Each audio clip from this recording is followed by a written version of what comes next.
Hey, welcome back to the channel. It's Plain Decoded. If you want to get in my Discord, go to patreon.com/plaindecoded. Sign up for the Discord tier, and it should automatically add you into my Discord.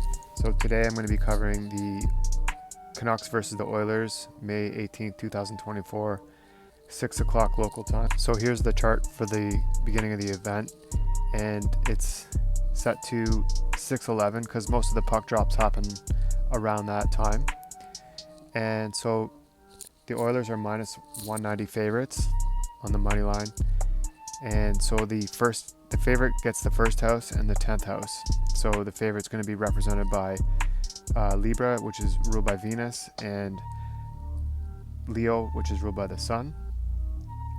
And then the underdog, the Canucks, will have the 7th house and the 4th house, and Aries is in the 7th house, and that's ruled by Mars. And in the 4th house is Aquarius, and that's ruled by Saturn.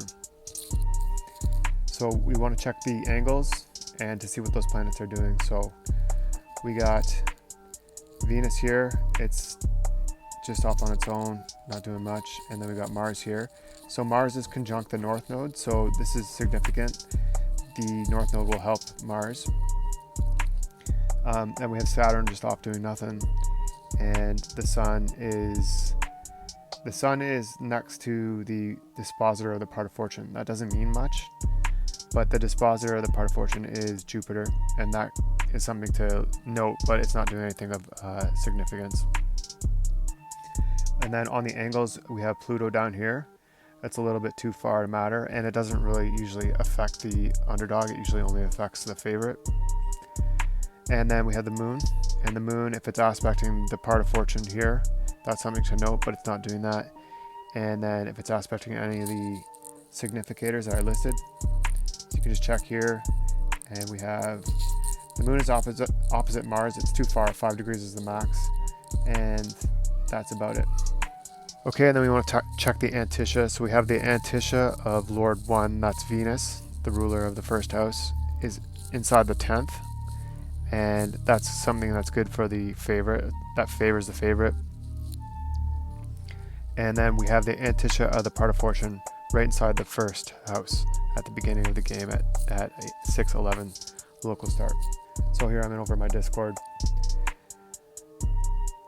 And so here's my thoughts. So because of the tightness of the Mars conjunct the North Node, which is 33 minutes, and that means that the Canucks are probably going to score first. So here, I'll just read it. I'm thinking the Canucks score first around the second half of the first period. Then the Oilers tie it up, so they score second, and then possibly that will happen at the beginning of the second period. And then they get the go-ahead goal in the second half of the second period, and then they might get another one at the end of that period or in the third. So overall, the safest bet is Oilers money line or minus 1.5. I think because I also forgot to mention that if you look here, the Lord 4 is conjunct the South Node, and that's detrimental to the underdog. So because of that, I think that the Oilers they're going to cover as well.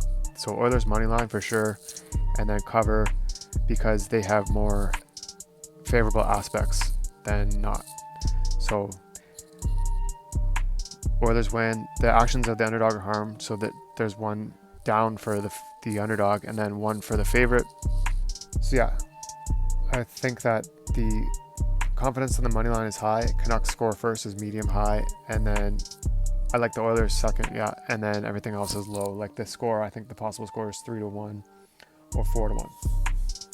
Thanks for watching. If you want to get in my Discord, it's patreon.com/plaindecoded. The other day I was calling scoring plays, and I called what would happen in this game. I didn't have the favorite. The favorite wasn't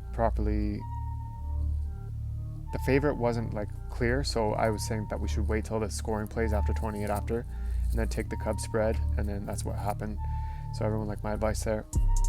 So yeah, thanks for watching, and we'll talk later.